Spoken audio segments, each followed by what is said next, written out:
Bom dia. Quanto tempo, né? Bom, vamos dar início à nossa escola dominical, agradecendo o Senhor porque nos deu a oportunidade de estarmos aqui mais uma vez, né? Senhor Deus, nesse momento, Senhor, estamos gratos, Pai, porque apesar da situação, Pai, podemos estar juntos, Pai, cultuando ao Senhor nesse dia, Pai. Jesus, obrigada porque o Senhor tem nos dado saúde, vida, meu Deus, disposição para servir ao Senhor junto com os irmãos. Pai, obrigada porque mesmo distante o Senhor fortaleceu a nossa fé, meu Deus. Senhor, te agradecemos. Recebe esse culto de hoje, recebe essa escola dominical. Fala conosco, Deus. Senhor, sê conosco no dia de hoje. Pai, sê o nosso guia, meu Deus, em tudo que formos fazer, meu Deus. É assim que oramos e te agradecemos em nome de Jesus. Êxodo 20.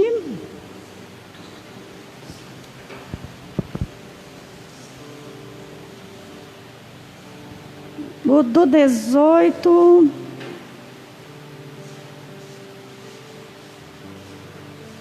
ao 21. Êxodo 20, do 18 ao 21.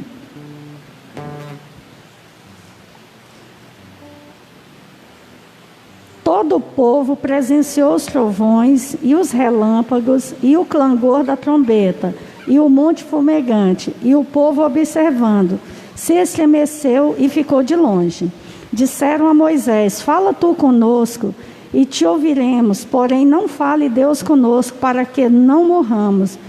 Respondeu Moisés ao povo: não temais, Deus veio para vos provar e para que o seu temor esteja diante de vós, a fim de que não pequeis. O povo estava de longe em pé. Moisés, porém, chegou à nuvem escura onde Deus estava. É interessante que essa passagem ela vem de uma sequência de tantos acontecimentos. O povo tinha saído do deserto e contendia com Moisés, e Deus falava, Deus supria as necessidades, e todo dia o povo voltava a fazer tudo aquilo de novo, mas eles sabiam quem era Deus, mesmo vendo todos os acontecimentos, teimando, mas eles sabiam que Deus é um Deus de amor, mas Ele também, quando Ele ficava zangado, Ele também poderia consumir eles, né?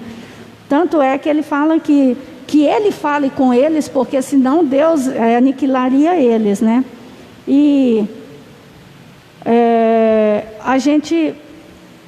sempre a gente vai só reproduzindo os tempos, mas a gente continua com o coração duro do mesmo jeito desse povo. Vê as coisas acontecerem, vê tudo acontecendo, e a gente ainda assim é um coração duro. No início da pandemia eu mesma pensei: meu Deus do céu, nós vamos ser melhor. E não, eu acho que nós estamos ficando piores. O ódio está aumentando entre as pessoas. O que acontece com os outros não serve de lição para nós.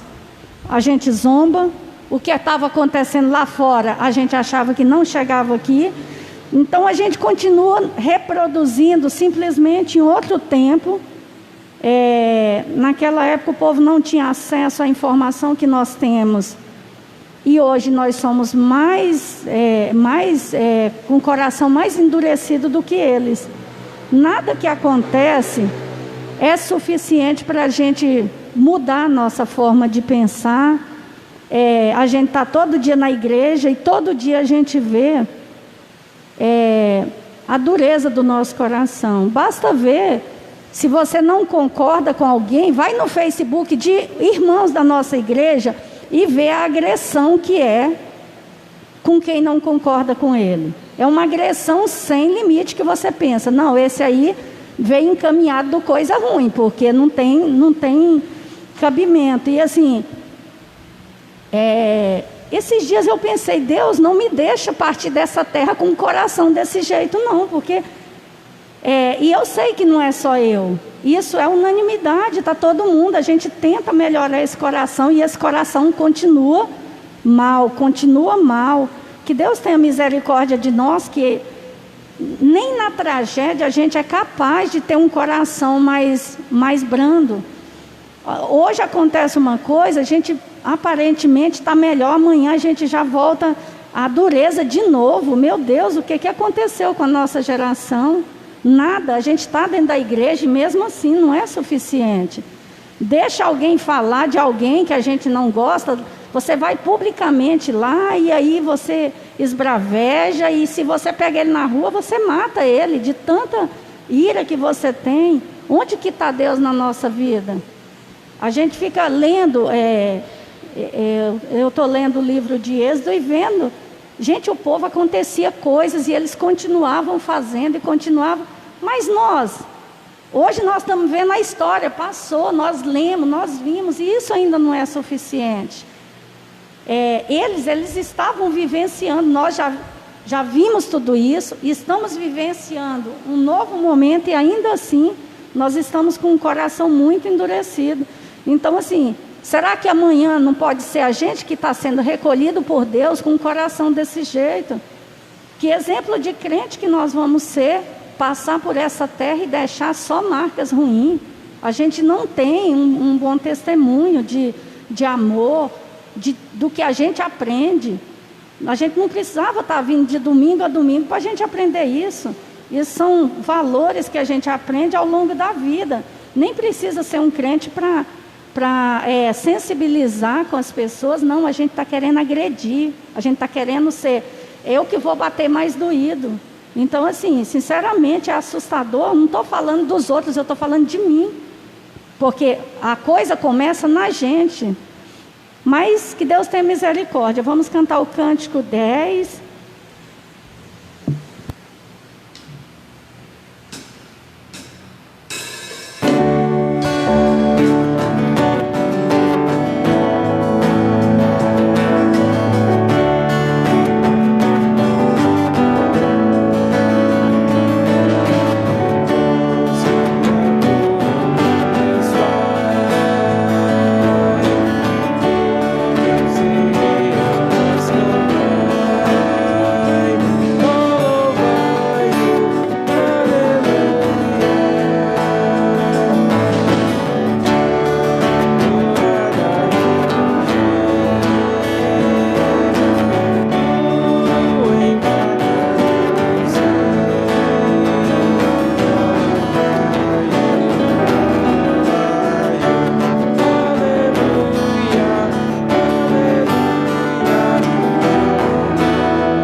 Agora vamos cantar o cântico 68, e quem trouxe dízimos e oferta tem a oportunidade de dizimar e ofertar.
José, você pode agradecer o Deus por dízimos e ofertas, por favor?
Equipe de louvor.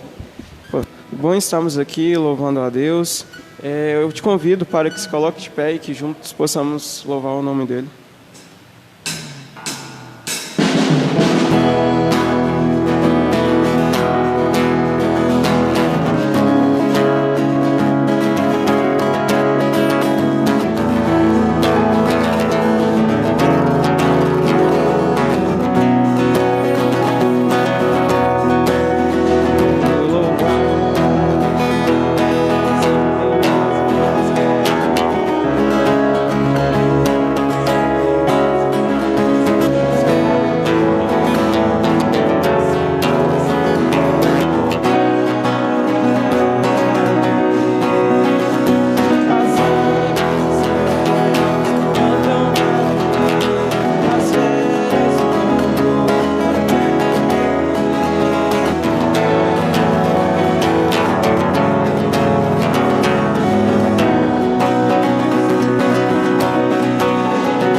nossas vidas, Pai. Obrigado mais uma vez por termos estar aqui para louvar e agradecer ao seu nome. Seja abençoada a palavra que está por aí agora, Pai.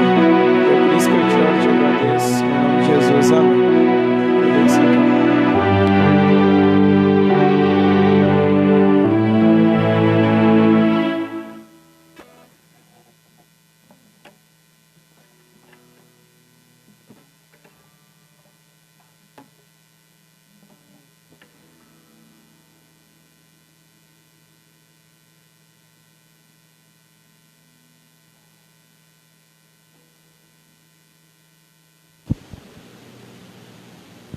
Irmãos, graça e paz para todos.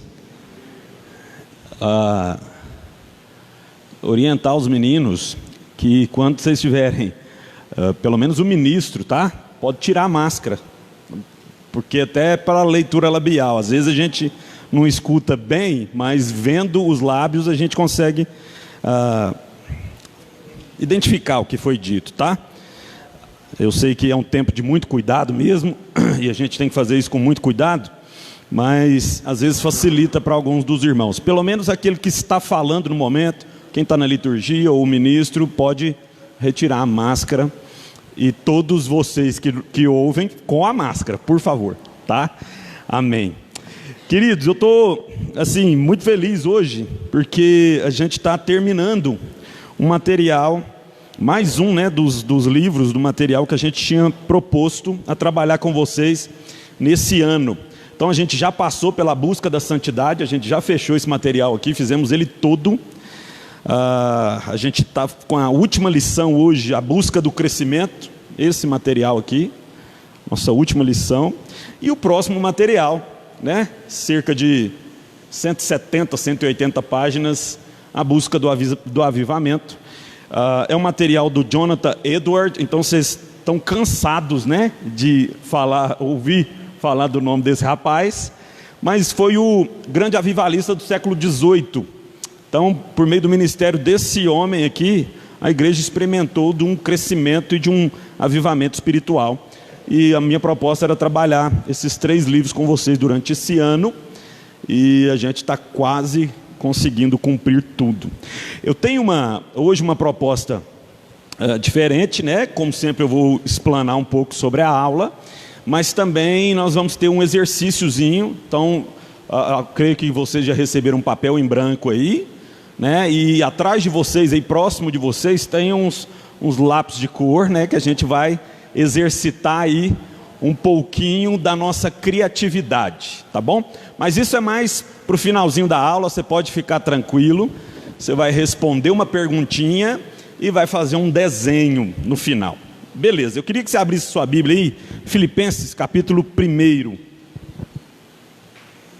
Filipenses capítulo 1.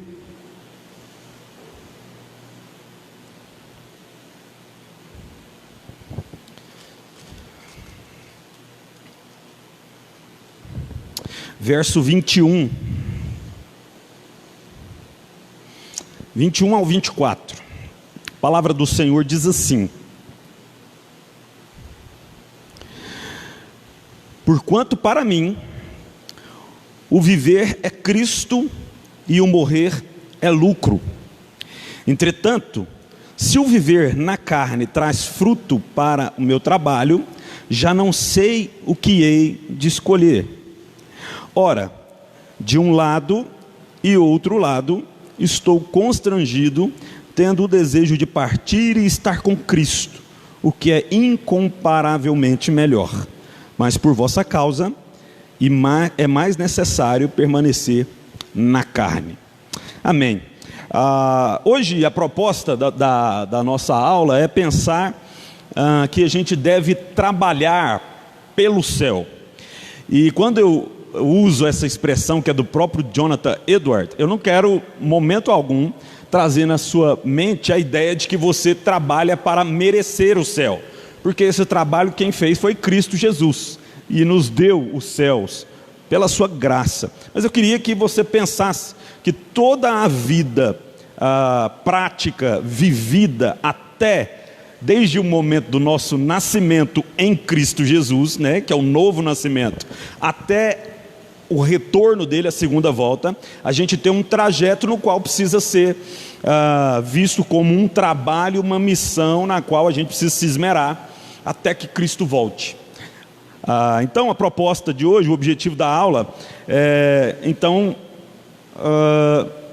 tentar te incentivar a deixar com que o vislumbre dos céus impacte o seu modo de vida presente. Então nessa lição quero te incentivar a viver pelos céus. A gente já falou da nossa condição de peregrinos, a gente tem falado muito sobre isso, sobre olhar para aquilo que há de vir e sentir motivado a viver uma vida de santidade, de adoração, de entrega, de obediência, de dependência a Deus, tendo em vista que aquilo que a gente vai herdar, aquilo que a gente já herdou, mas ainda não vive plenamente, ainda não experimenta plenamente, o olhar para essas coisas me motive a viver então uma vida plenamente entregue e consagrada ao Senhor. Então a gente tem falado dessa peregrinação. O apóstolo Paulo usa muito essa imagem de que somos peregrinos aqui nessa terra, nessa existência. Então tudo aquilo que existe aqui devemos nos relacionar com essas coisas, mas entendendo que essas coisas elas não nos pertencem. Essa vida aqui não é a vida que Deus planejou para nós, não é aquilo que Deus tem para nós. Nós temos a promessa de algo muito melhor que há de vir, e que então a gente não pode prender os nossos pés nessa realidade aqui. Não estou querendo dizer que a gente vai então cruzar os braços, né, e não fazer mais nada. O pastor disse que essa vida aqui não me importa, então não pago mais os meus boletos. Não é isso que eu estou querendo te mostrar. Entendendo que aquilo que há de vir é muito mais glorioso, é que eu e você precisamos nos sentir motivados em pagar os nossos boletos. Afinal de contas, a nossa morada celestial não vai ter mais conta de água, conta de luz, de energia. Então a gente quita as coisas desse mundo, né, experimentando viver sem dívidas, como viveremos lá no céu, sem nenhuma dívida, sem nenhum empecilho, sem nada que nos aflija a nossa vida. Então é preciso a gente olhar para aquilo que há de vir e pensar em como essa perspectiva do algo que há de vir, a vindoura, né, perspectiva vindoura, altera a nossa vida aqui. Então, de maneira introdutória, eu queria citar mais uma vez aqui o Jonathan Edwards. Ele diz o seguinte: trabalhe para ter seu coração tão possuído pelo céu e seus prazeres celestiais, que você possa se regozijar quando Deus o chamar para deixar seus melhores amigos e confortos terrenos pelo céu e lá usufruir a Deus e a Cristo. Então veja como ele está mostrando para nós, nos incentivando a que o vislumbrar dos céus tome de tal forma o nosso coração, de que a gente não sinta dor quando Deus nos chamar para Ele. É difícil a gente pensar nessas coisas, né? Porque ninguém foi para o lado de lá e voltou, pelo menos que eu conheço aqui, não, né? Eu tenho uma história de um pastor que disse, né, que foi do lado de lá mesmo, né, numa cirurgia que ele teve que fazer e que Deus permitiu com que ele voltasse. Então, pensando no que o apóstolo Paulo disse, eu fico imaginando assim, quão grande foi a vontade dele de ficar lá, né? Porque lá é muito melhor. O próprio apóstolo Paulo falou: eu tenho desejo de ficar lá, estar com Cristo é muito melhor, mas porque eu ainda entendo que aqui ainda tem coisa para fazer, eu vou ficar aqui convosco, né? Eu desejo ficar convosco. Então, pensando mais uma vez nessa transitoriedade da vida e de como algo muito mais glorioso nos espera, e como temos uma responsabilidade em viver aqui nesse mundo, no tempo presente, eu queria te convidar a pensar 3 coisas simples, que é a proposta do Jonathan Edwards para nós. A primeira coisa a se pensar: temos um caminho a ser percorrido. É preciso a gente olhar para as Escrituras e entender que em todo momento a Bíblia está dizendo para nós: pela fé sois salvos, mas até a volta de Cristo existe um espaço de tempo no qual eu e você precisamos viver, nos alimentando das Escrituras, falando com Deus, guardando seus mandamentos, congregando, né? Hebreus capítulo 10, não deixei de congregar por motivo algum. É claro que o apóstolo Paulo, Hebreus não foi escrito pelo apóstolo Paulo, desculpe. Embora lá no tempo do escritor de Hebreus ele não estivesse desfrutando de uma pandemia, mas isso também não quer dizer que a gente deva parar de congregar. A gente tem agora os nossos meios, né, de comunicação aí, que a gente ainda tem persistido na congregação dos santos de uma outra maneira. Mas o Jonathan Edwards deixa bem claro para a gente, e a própria Bíblia deixa bem claro que existe uma caminhada. Depois do seu nascimento em Cristo, existe uma caminhada, um percurso a ser realizado. O próprio Cristo diz: aquele que quer vir após mim, negue-se a si mesmo, toma a sua cruz e siga-me. Não é assim? É a ideia de um caminho. É Cristo que foi à frente. O próprio João capítulo 14 vai falar disso, né? Eis que vou vos preparar um lugar, aguardem, né? Cristo já preparou esse lugar, está sentado à destra de Deus, e nós, até que Ele volte, estamos caminhando em direção a isso. Caminhando em direção a isso. É preciso a gente entender isso. E a Bíblia vai mostrando para a gente que nessa nossa caminhada, Deus vai mostrando, ou dando pelo menos algumas pitadas daquilo que nós vamos viver nos céus, quando a gente se entrega de fato ao controle dele, ao domínio dele. Marcos 10, 29 e 30. Abra a sua Bíblia aí para mim, por favor. Marcos capítulo 10, verso 29 ao verso 30. E quem achou pode ler bem alto para a gente, por favor.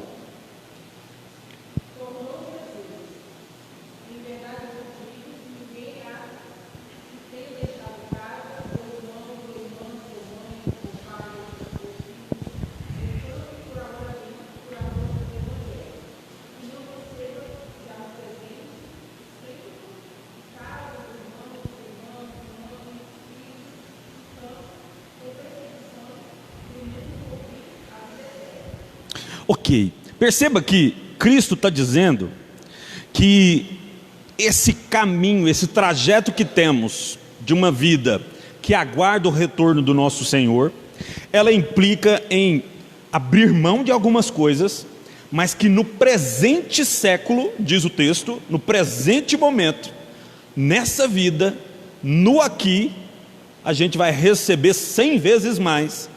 Então Cristo está mostrando para a gente que nessa caminhada, nessa trajetória, é possível experimentar um pouco dos céus. E ele diz aí no texto, né, que receba 100 vezes tanto já nesse tempo, em casas e amigos, irmãos e mães e filhos, campos com perseguições, o mundo vindouro, a vida eterna. Veja que de maneira muito gloriosa, Cristo está mostrando para a gente que aquilo que ainda há de vir pode ser experimentado hoje, quando a gente se dispõe a seguir esse caminho. Nós que seremos uma família imensa e plena lá nos céus, a igreja visível e a igreja invisível juntas com Deus, nós todos aqui, Igreja Presbiteriana do Jardim Novo Mundo, mas também toda a igreja do Senhor espalhada sobre a face da terra, a gente vai ser uma família só, juntos lá na glória, louvando e adorando ao Senhor. Mas no presente século, quando você se dispõe a fazer parte do reino de Deus, você já começa a experimentar dessa família. Então é fácil, pelo menos para aqueles que já têm alguma caminhada, um tempo a mais de caminhada como cristão, é fácil identificar pessoas que estão do nosso lado na caminhada cristã e que se tornaram muito mais que irmãos em Cristo Jesus para nós. São verdadeiramente parentes, se tornaram isso. Não é só uma comunidade da fé, mas é uma família da fé. É fácil você pensar aí na sua cabeça e falar assim: não, aquele irmão Mesmo que a gente não congregue na mesma igreja ou que ele esteja fora, aquele irmão lá é como se fosse um irmão meu de sangue mesmo, é minha família. É o que Cristo está dizendo aqui, que ainda nesse século a gente consegue experimentar coisas que serão plenas no tempo que há de vir. Família de Deus. Então, de certa forma, esse é um vislumbre do céu para aquele que decide fazer somente a vontade de Deus, aquele que está na trajetória, no caminho. Temos um caminho a ser percorrido, e nesse caminho Deus vai dando pequenos oásis, né? Pense você num deserto aí, e está morrendo de sede, precisando de um lugar para descansar, e Deus coloca pequenos oásis para você poder experimentar um pouco do céu nessa vida aqui ainda. Então, percorrer esse caminho com os olhos fitos em Cristo e na sua promessa divina dos céus é a grande oportunidade de viver os céus ainda neste século presente. Mais uma vez eu quero citar uma frase aqui do Jonathan Edwards. Ele diz o seguinte: seja persuadido a viajar pelo caminho que conduz ao céu, isto é, em santidade, autonegação, mortificação, obediência a todos os mandamentos de Deus, seguindo o exemplo de Cristo no caminho de uma vida celestial, ou imitação dos anjos e santos nos céus, que todas as outras preocupações sejam subordinadas a isso. Então, tudo o que circunda a nossa vida nesse tempo presente precisa estar subordinado àquilo que há de experimentarmos na glória vindoura. Todas as coisas. E quando a gente de fato, a gente começa a colocar isso em ação na vida da gente, a gente para de sofrer com algumas coisas que a gente ainda experimenta aqui nesse mundo. Há um tempo atrás eu assisti uma palestra de um pastor dizendo de o quanto é dificultoso amar as pessoas, ou ser amado por elas, quando o amor não é definido por Deus, quando é um amor definido por nós, humanos, porque a gente ama as pessoas, pelo menos na grande maioria das vezes, viu, meu irmão? Estou generalizando, generalizar sempre é muito perigoso, né? Mas na grande maioria das vezes nós amamos as pessoas até que as pessoas nos façam mal. E a gente sabe que o padrão de amor das Escrituras, de Deus, é amar incondicionalmente. Não importa, você precisa, além, não só orar por aqueles que gostam de você, mas também por aqueles que lhe perseguem. A Bíblia fala disso. Fala, meu irmão.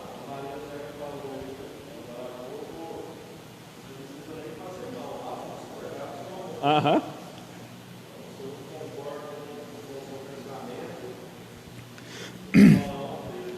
A pandemia ainda intensifica algumas coisas em nós, né? Quando a gente está impossibilitado de se ver face a face, e quando a gente emite as nossas opiniões por meio da internet, por exemplo, a gente não tem medo nenhum de dizer coisas que podem afetar as pessoas, né? Porque algo que a gente não diria face a face, a gente diz escondido na imensidão das redes sociais, por exemplo. Então a gente tem visto inúmeras pessoas brigando, simplesmente por discordar. E esses dias eu assistia um jovem, bastante promissor, jornalista, é daqui de Goiânia, mas agora está em São Paulo, se eu não me engano. Fez seminário presbiteriano, fez tudo, mas ele declarando guerra contra aqueles que eram contrários à sua visão política. E eu fico pensando assim, lá nos céus, tem até uma piadinha disso, né? A diferença do presbiteriano com o batista é simplesmente a quantidade de água, não é? E aí, quando todos nós chegarmos aos céus, tanto presbiterianos como batista, a chargezinha é o seguinte: a nossa discussão a vida inteira sobre a quantidade de água não fazia o mínimo sentido, porque nos céus estamos aqui todos juntos, né? Então, assim, como que o céu altera a minha ideia de discordância? Como que os céus altera o meu comportamento diante da oposição? A gente precisa pensar sobre essas coisas, porque no final das contas, aquilo que há de vir precisa alterar a nossa forma de viver aqui. Como lidar com a oposição? A oposição precisa ser oposição, mas não degladiação. É claro que lá nos céus a gente entende que não vai haver oposição. Por quê? Porque a gente vai estar plenamente satisfeito em Cristo, e na grande maioria das vezes a oposição é feita por uma insatisfação. Eu não concordo com isso, não concordo com aquilo, tá? Mas lá nos céus eu creio que esse tipo de discordância não vai haver, porque lá a gente vai nos ser revelado a plenitude de todas as coisas. Então, os céus precisam alterar. É isso que o Jonathan Edwards está falando para a gente. Vocês querem crescer espiritualmente? Comecem a vislumbrar aquilo que está por vir. E movidos por essa visão, permitam com que sua vida nessa terra seja transformada. Então, o Jonathan Edwards fala disso, né? De que as nossas preocupações desse mundo, elas continuam a existir. Os boletos continuam a chegar, no entanto, elas estão subordinadas à glória que há de ser revelada a nós. Precisa ser assim. Precisa ser assim. Segunda coisa que Jonathan Edwards nos provoca a pensar aqui, é as razões pelas quais devemos viver como se estivéssemos nos céus. Ele apresenta 4 coisas aqui que é preciso que nós pensemos também. Pense no valor dos céus. Você já parou para pensar no valor? Pense, e eu te encorajo aqui a passar um tempo de contemplação. Tente ver, tente contemplar o quão glorioso é aquilo que há de vir. Pense na sua vida experimentando o mais puro e perfeito amor de Deus. Eu comecei a falar de amor e já escambei para outro lugar, né? Mas a gente ama por desempenho.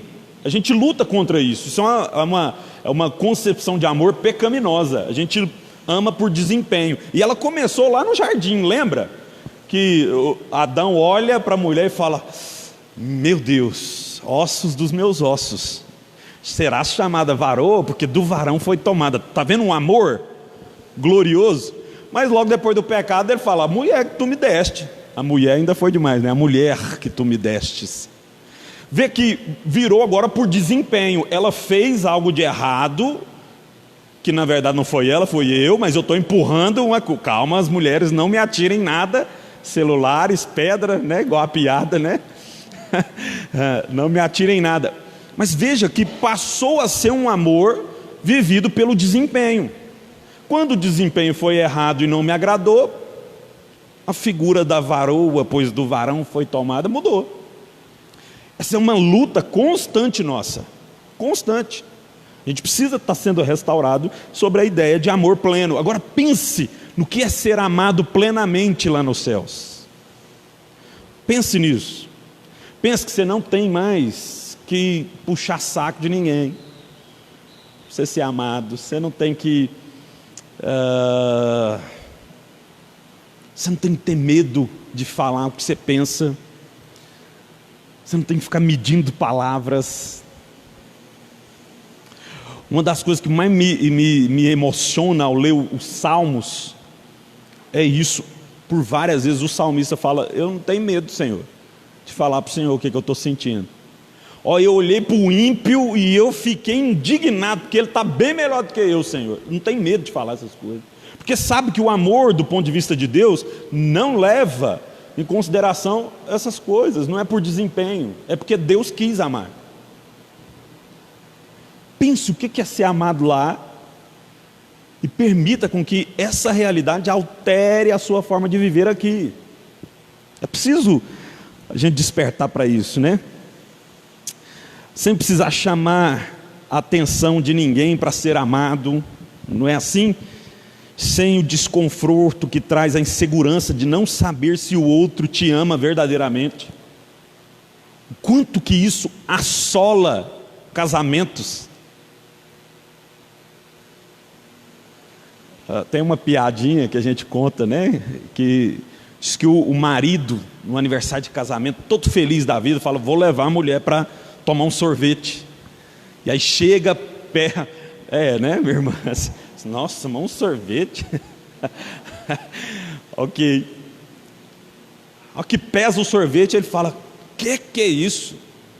Que sorvete caro. E a mulher já pensa assim: o cara não me ama nada, né? Para pagar um sorvete, o cara está reclamando. Vê essa concepção de amor, o quanto ela traz sofrimento. Do ponto de vista de Deus, o amor é diferente, é pleno. Trazendo Deus para a imagem, é Deus falando assim: nossa, Deus, só isso? Pega mais, meu bem. O quanto você... Vamos levar para casa um pote extra, né? Mas veja como que essa necessidade dessa segurança, de saber que o outro nos ama, ela às vezes traz mal para a vida da gente. Deus provou o seu amor por nós, enviando o seu único filho para nos resgatar da perdição e da condenação do pecado. Em Deus a gente está livre disso, desse desempenho. Então pare para pensar no que é uma vida sem cansaço, sem sofrimento, sem enfado, sem frustrações. Pense numa vida onde o nosso corpo glorificado será excelente, sem fadigas e doenças. Pense num mundo sem vaidades e desejos sórdidos. Pense em como é viver sem a moléstia desse pecado que frequentemente te fere e te castiga. Imagine como será ser pleno de satisfação, de modo que de nada a gente sinta falta. De nada. Por outro lado, pense no preço que foi pago por esse céu que você já recebeu em Cristo. Foi sangue derramado. Pense no peso da cruz e de todo o pecado do mundo vindo sobre Cristo. Então responda às perguntas feitas por Jonathan Edwards. Veja o seguinte: alguns buscam principalmente as coisas mundanas, passam seus dias em tais atividades, mas não é o céu cheio de eterna alegria muito mais digno de ser buscado? Claro que sim, né? Como você pode melhor empregar sua força, usar seus recursos e passar seus dias a não ser vigiando pelo caminho que leva ao gozo eterno de Deus, à sua gloriosa presença, à Nova Jerusalém, ao Monte Sião celestial? Nossa vida precisava estar toda ela envolvida naquilo que há de vir. Pense em como os céus fazem da morte algo confortável. Lendo essa lição e lembrando do final de semana passado, é que a gente precisa reformular, restaurar a nossa visão da morte. Aqueles que morreram em Cristo entraram no descanso eterno. Ter nossa vida como uma jornada faz enxergarmos a morte como a chegada ao nosso objetivo. Todo corredor que começa a sua trajetória na corrida, o que ele mais almeja é chegar aonde? Na linha de chegada. A gente precisava ter isso restaurado na nossa mente também, para que a morte seja vista de uma outra perspectiva.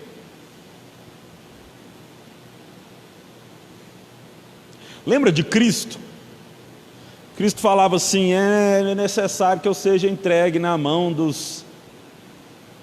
das autoridades, eu vou padecer, vou sofrer. E Pedro fala: Senhor, não, isso não vai acontecer nunca. Arreda de Satanás. Esse é o projeto. A minha morte é que vai trazer vida para vocês, que vai selar todo o plano de Deus. Então a gente precisa olhar para a morte também de uma maneira diferente.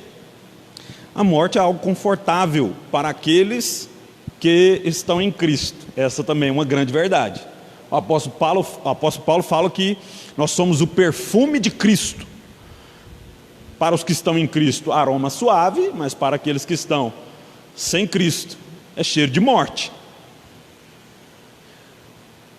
Mas para aqueles que morreram em Cristo, a morte é conforto, é descanso, é cumprir a missão, completar a carreira, como diz o apóstolo Paulo. É isso que a gente precisa ter em mente. Pense em como o céu faz da nossa vida mais agradável. E aqui eu queria te incitar a pensar nos frutos do Espírito. Porque lá nos céus a gente sabe que o fruto do Espírito vai estar completo em nós, pleno.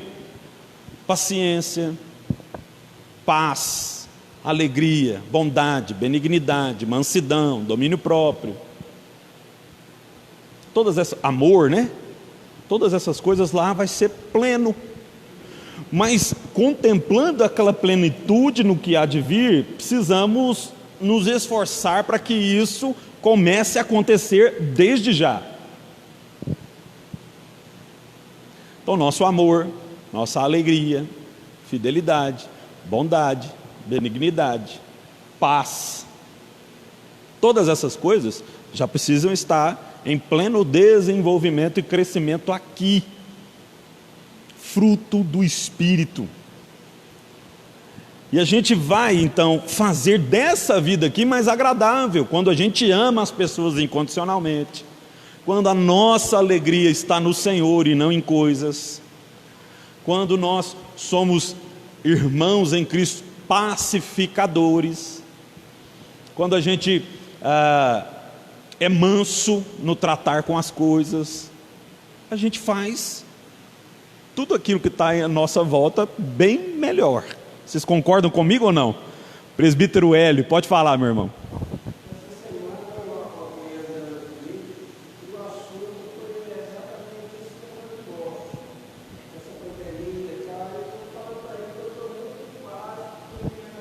Aham.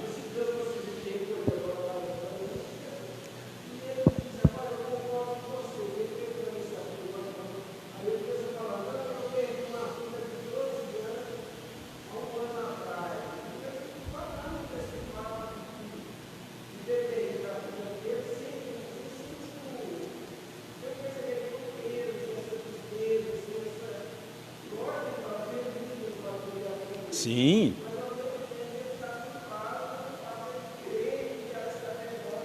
Sim. Sim.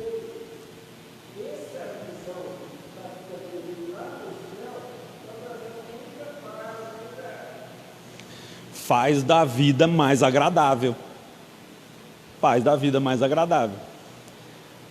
Então, essas coisas precisam estar sendo exercitadas por nós.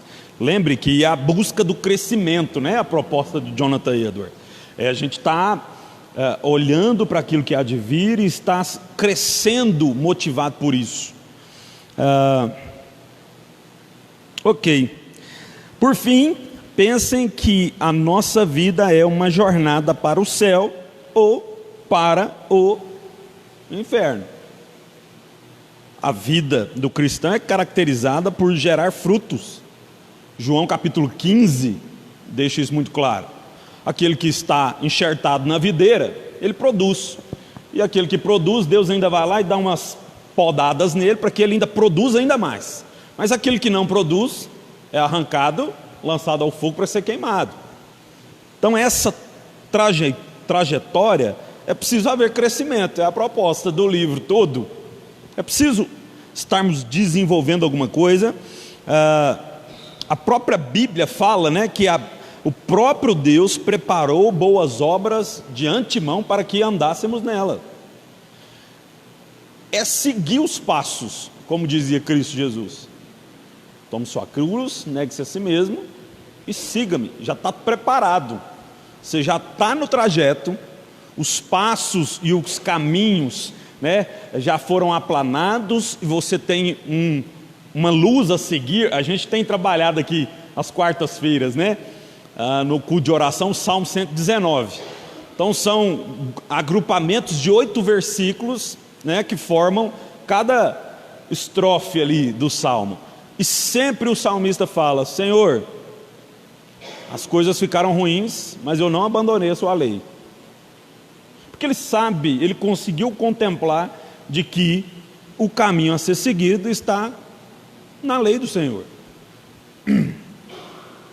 Então é preciso a gente se submeter a isso e então caminharmos em direção àquilo que nós fomos conquistados para ser, né? Que é cidadão do céu. Terceira e última coisa que Jonathan Edwards nos apresenta são 4 instruções finais. Ele termina o livro dele dando 4 instruções bem práticas, bem simples para mim e para você, para a gente continuar nessa caminhada de crescimento. Perceba a vaidade desse mundo. É preciso a gente começar a olhar para todas as coisas e perceber que o mundo jaz no maligno. E a relação das pessoas com o mundo e com a criação e de um para com os outros, ela é permeada pelo pecado. E a gente precisa aprender a enxergar isso. Aprender a enxergar isso. Sabe uma coisa que eu fazia demais e que eu comecei a perceber que isso era errado? É fazer cortesia com o boné dos outros. Vou tentar te explicar isso. Por exemplo, eu conheço um irmão da igreja, eletricista, ótimo eletricista. Então eu percebo que tem uma pessoa de influência que eu quero extrair algum benefício dela, ou ter a atenção dela, e eu pego o irmão eletricista da igreja e coloco de frente dela para que ele o sirva.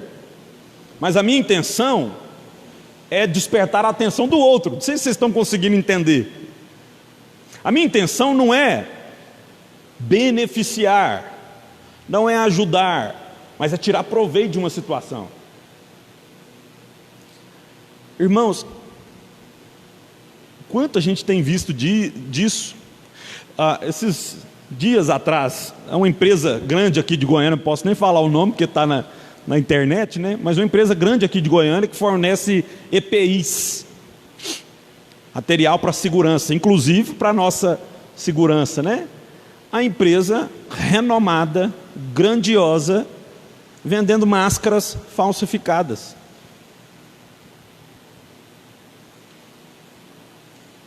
Qual que é o objetivo disso? Extrair mais num período de crise, sem levar em consideração que as pessoas podem ser contaminadas e até mesmo chegarem a morrer por conta desse ato. Está vendo como que o mundo se relaciona dessa forma? É preciso eu e você dar um passo atrás às vezes e falar assim: o que é que está acontecendo verdadeiramente nessas relações que tomam conta do mundo? Até que ponto eu me envolvi nisso? Para você ter o discernimento da vaidade desse mundo, para que você mesmo possa fazer meia volta e falar: não, eu não posso estar no meio disso, eu não posso estar participando disso, dessa forma não. Se eu quero abençoar o irmão lá e eu conheço um bom eletricista, eu falo: está aqui, liga para o rapaz. Mas eu não posso usar dessa relação para tirar benefício para mim.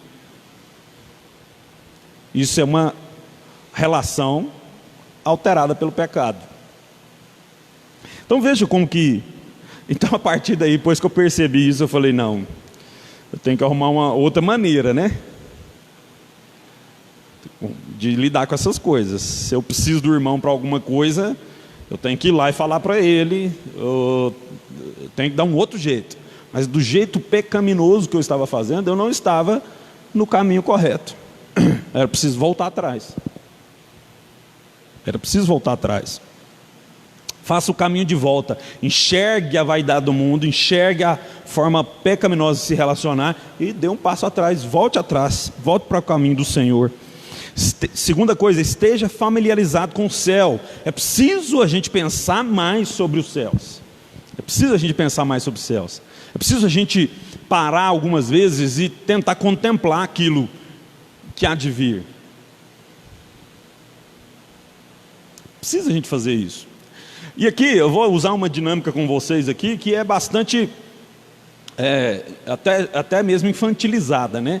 Mas quando eu olho para Jesus, e Jesus ensinando as pessoas, ele fala assim: olha os pássaros, não ajuntam em celeiro, acordam de manhã e vão se alimentar, crendo ou descansando na certeza de que vai ter alimento. Por que vocês não são assim, homens de pequena fé?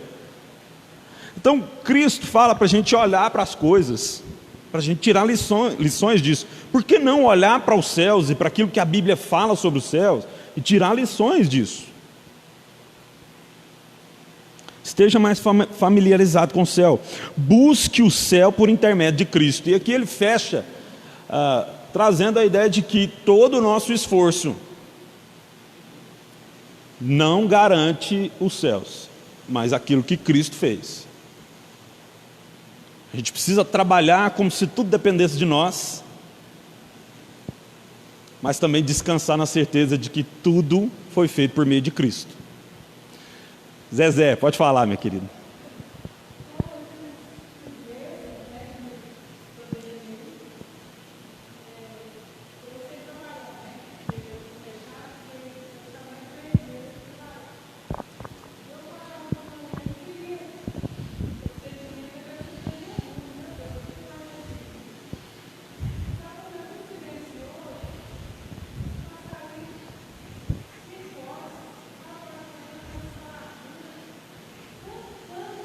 Uhum.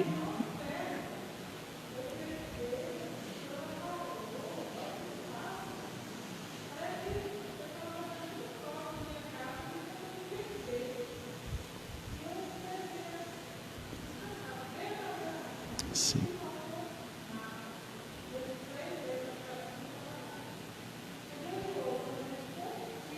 Uhum. Uhum.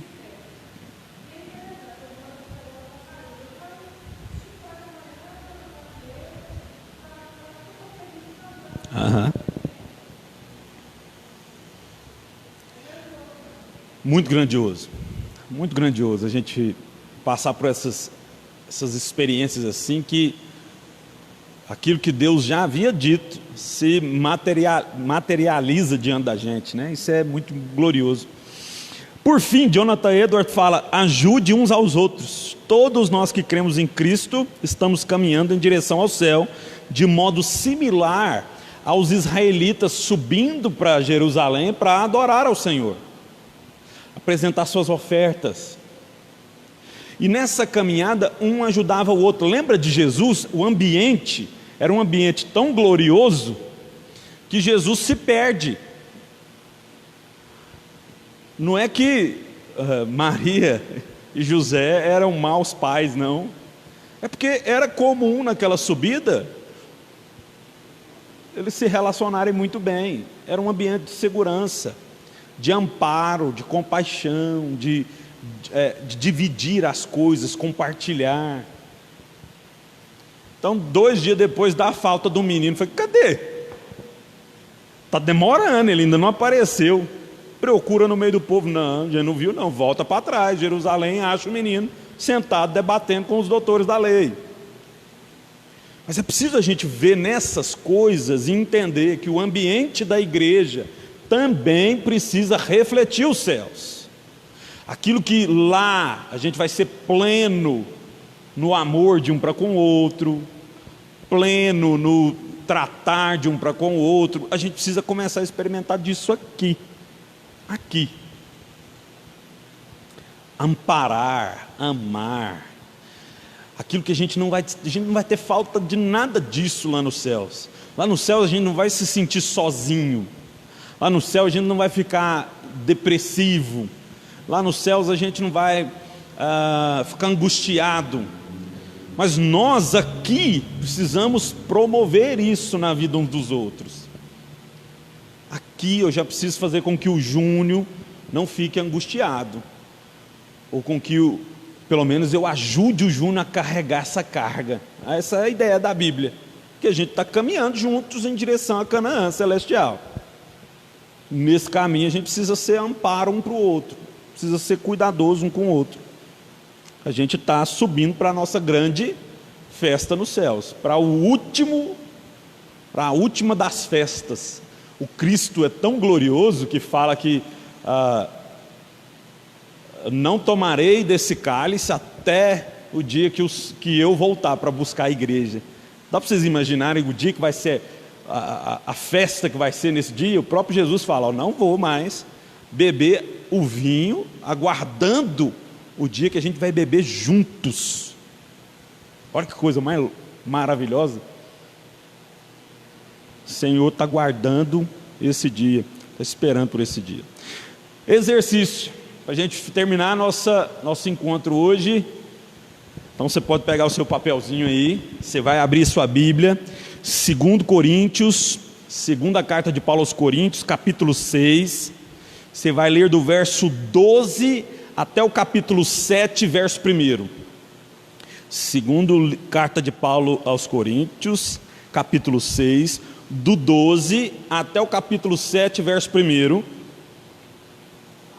Oi.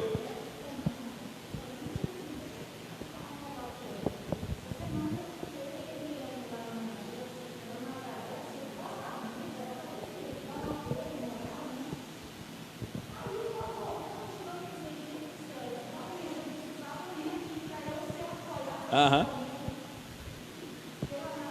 Aham.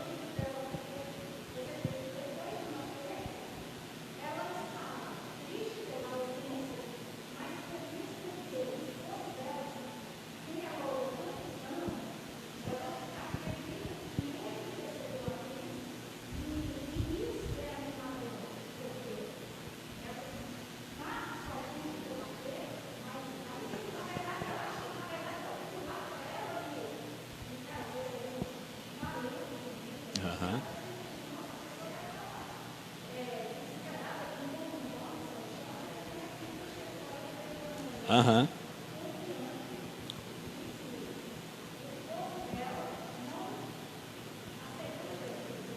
Aham. Uma coisa a gente precisa, já que a irmã tocou nesse assunto, seu Jota dava todos os indícios de que tinha tido um encontro com Cristo. Dava todos os indícios, os frutos a gente conseguia perceber. A vontade dele de estar na igreja foi alterada pelo Espírito Santo de Deus. Mas a gente ainda fica com um temorzinho, né? A própria Bíblia fala que a gente também não deve se preocupar com quem a gente coloca nos céus ou com quem a gente tira, porque são a obra de Deus. O apóstolo Paulo fala isso. Mas conversando com o filho da Nazaré, ele falou: pastor, eu tive a oportunidade, Deus me deu a oportunidade de eu vir para o Brasil, ter uma conversa séria com meu pai e haver quebrantamento da parte dele e ele entregar a vida dele para Jesus. A Bíblia fala que isso é o que basta. Crê, será salvo. A Bíblia fala somente isso. 2 Coríntios capítulo 6, do verso 12 até o capítulo 7, verso 1. A pergunta é o seguinte: Edward indica que a busca pelo céu envolve perseguir a santidade no Senhor.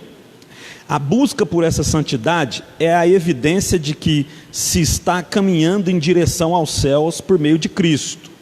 Leia 2 Coríntios 6, 12 até o capítulo 7, verso 1, e explique o argumento de Paulo que revela a crise existente entre o mundo presente e os céus. Só. Dá para a gente discutir isso aqui semanas, se bobear, né? Mas a pergunta é essa. Eu queria que você lesse o texto e percebesse a crise que existe entre as coisas desse mundo e as coisas celestiais. O que o apóstolo Paulo está dizendo aí que é preciso, ou como a gente deve lidar com as coisas deste mundo e das coisas do mundo por vir. E uma segunda atividade é a atividade proposta para as crianças, né? Sempre nas lições eu estava tentando pôr alguma atividade proposta para as crianças. É para você agora usar a sua criatividade. Você vai imaginar como será a nossa morada celeste e vai desenhar no espaço abaixo.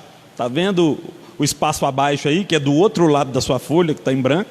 Numa você põe a a sua resposta, do outro lado você vai fazer um desenho. Gente, sejam criativos, tá? Sejam criativos.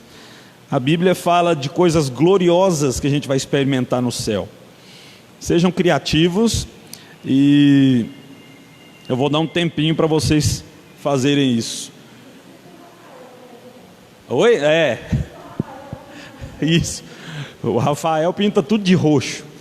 A compreensão que ele tem de coisas boas são roxas. Não sei porquê, mas amém.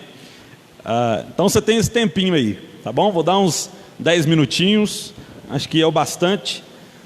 E não deixe de fazer o seu desenho não, porque eu acho que é interessante a gente pôr a nossa mente para funcionar de maneiras diferentes também, tá?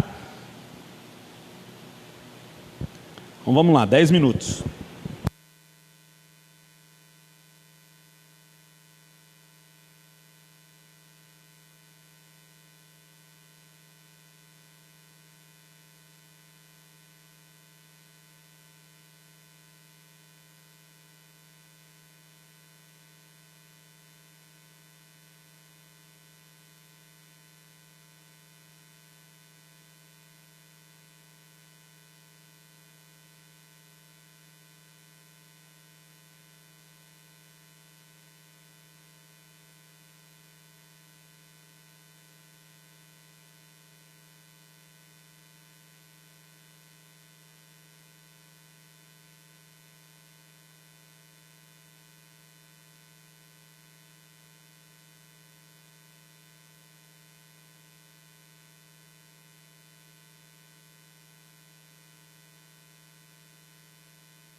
Fala que nós estamos nesse mundo,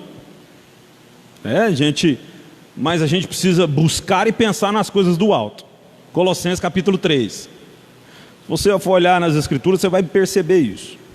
Agora o texto do apóstolo Paulo aqui, ele fala: não vos ponhais em julgo desigual com os incrédulos, porquanto que sociedade pode haver entre a justiça e a iniquidade, ou que comunhão da luz com as trevas? Que harmonia entre Cristo e o maligno? Ou que união do crente com o incrédulo? Que ligação há entre o santuário de Deus e os ídolos? Porque nós somos um santuário do Deus vivente. Com ele próprio disse: habitarei e andarei entre eles, serei o seu Deus e eles serão o meu povo. Por isso, retirai-vos do meio deles, separai-vos, diz o Senhor, não toquei em coisas impuras, e eu vos receberei. Serei vosso pai, e vós sereis em mim filhos e filhas, diz o Senhor Todo-Poderoso. Tendo, pois, ó amados, tais promessas, purifiquemo-nos de toda impureza, tanto da carne como do espírito, aperfeiçoando a nossa santidade no temor do Senhor.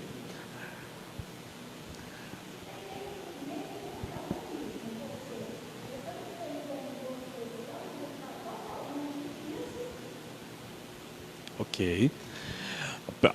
A proposta é de desafiar você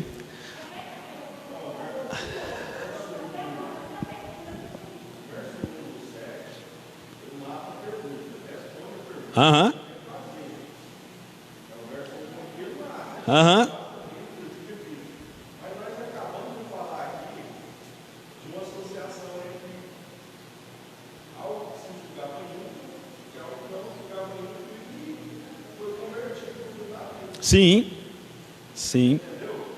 Mas o desafio para nós aqui é pensar no seguinte: que esse mundo existente, a gente está nele, não adianta a gente tentar fugir disso.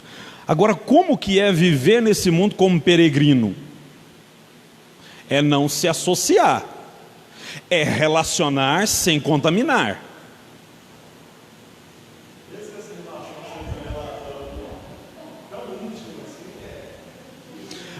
Que vai ser fácil, a gente sabe que não vai, gente. Mas é o desafio do cristão hoje. Esses dias eu estava vindo dentro do carro, por conta da pandemia, a gente está buscando, a menina que trabalha lá em casa, que nos ajuda, e leva ela. A gente busca e leva ela todos os dias. Aí o dia entrei dentro do carro e estava ligado na rádio, né? E a rádio tocando lá uma música lá de carnaval, dessas músicas assim, né? E eu deixei. E ela entrou dentro do carro. E aí eu brinquei com ela. Aí eu percebi, né? Que ela tinha ficado um pouco incomodada com a música, né? E eu disse para ela assim: sextou, deusa. Sextou, tipo assim, né? É o jargão dos tempos, né? E ela falou: posso te fazer uma pergunta? Eu falei: pode. Eu acho vocês assim um pouco diferente, porque vocês escutam essas músicas. Eu falei: deusa, o mal que há em mim não é provocado pela música. Eu sou mal. Então como que a gente se relaciona com esse mundo aqui? A gente tem que ter consciência de que a gente é inclinado a fazer as coisas más, mas que Cristo em nós precisa mudar a nossa forma de enxergar as coisas. É isso que precisa acontecer.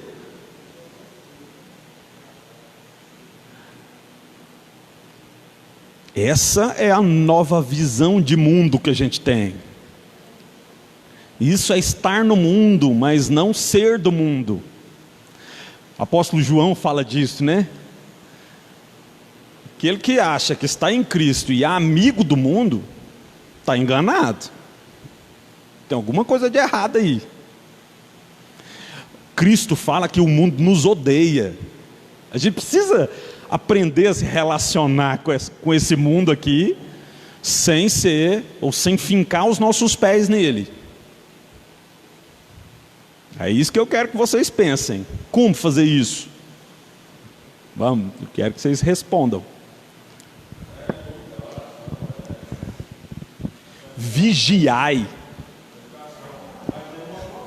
Sim.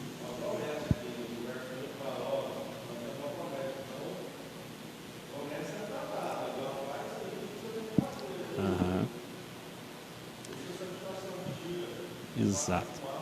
Exato. É uma luta constante a nossa. É sim. Se você olhar, todas as propostas que o mundo tem para oferecer são de alegrias transitórias, gente. E a alegria transitória vai nos levar à destruição depois. A única coisa que pode perpetuar essa alegria é Deus. Essa semana eu escrevi lá, né, uma devocional no Eclesiastes 7, falando sobre a morte, né? De como que a morte precisa ser testemunho para aqueles que vivem. O seu final também será esse. Mas o que você vai fazer com a sua vida até o seu dia chegar? Por isso que é muito melhor, diz o sábio lá, né, Salomão, é muito melhor ir na casa onde há luto do que ir na casa onde há festa. Lá você tem a possibilidade de ser chacoalhado do engano que você está vivendo. Na casa onde tem alegria, você vai para lá e continua nessa alegria que o mundo pode estar te alimentando a ter. Beleza? Acabou que eu não deixei... Hã? Desenhar.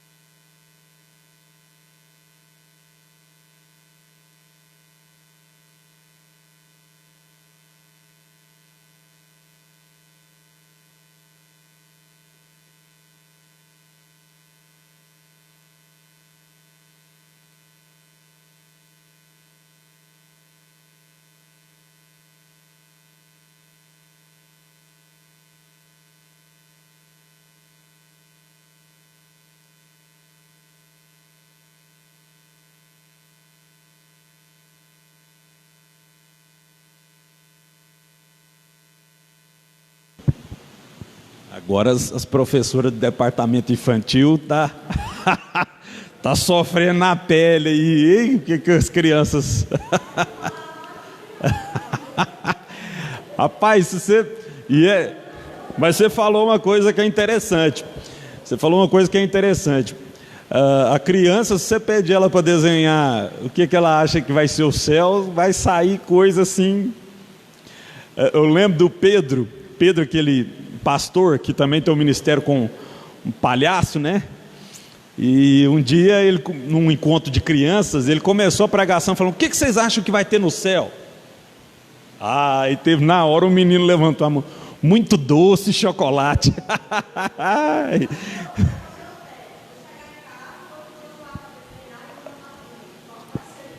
Faz isso. Mas mostra pra gente o quanto que essa ideia pueril do céu, mas que também é verdadeira.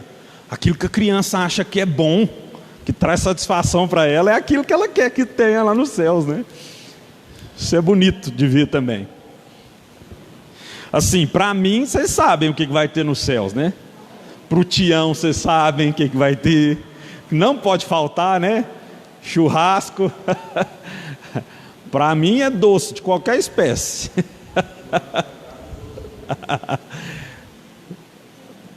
Amém. Todo mundo terminou? Então vem aqui, coloca aqui em cima para mim o desenho. Não vou abrir agora, eu não vou expor ninguém. Vocês nem precisam pôr o nome de vocês, tá? Para vocês não acharem que...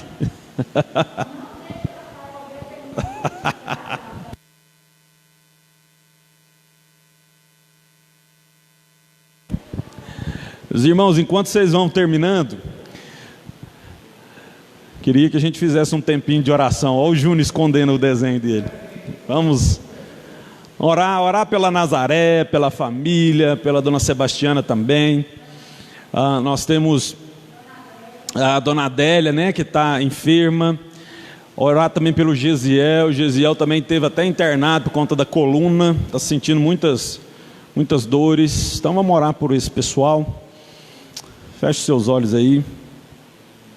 Senhor, nós clamamos pela Tua santa misericórdia nessa manhã, em específico pela vida dos nossos irmãos, aqueles que estão enlutados e também aqueles que têm andado enfermos. A gente clama ao Senhor: tem misericórdia, abranda, Senhor Deus, as dores, e aqueles que estão convalescendo, que o Senhor traga restauração da saúde de cada um deles.